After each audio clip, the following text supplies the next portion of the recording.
Welcome to Kenton Teaches. Enjoy the video.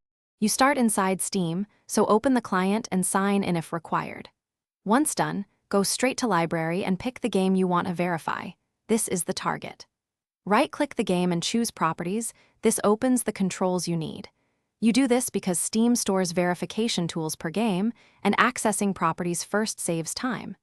Make sure to use the correct game entry if you have multiple versions or DLC listed.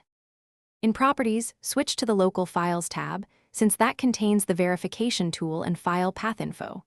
Next, click Verify Integrity of Game Files. Steam will scan installed files and compare them to the manifest on Valve servers. This step can take minutes. Progress shows in a small status area. You do it because corrupted or missing files cause crashes, and verification replaces only bad files, which is faster than a full reinstall. Once verification completes, Steam auto-downloads any missing or mismatched files. Allow those to finish before launching the game.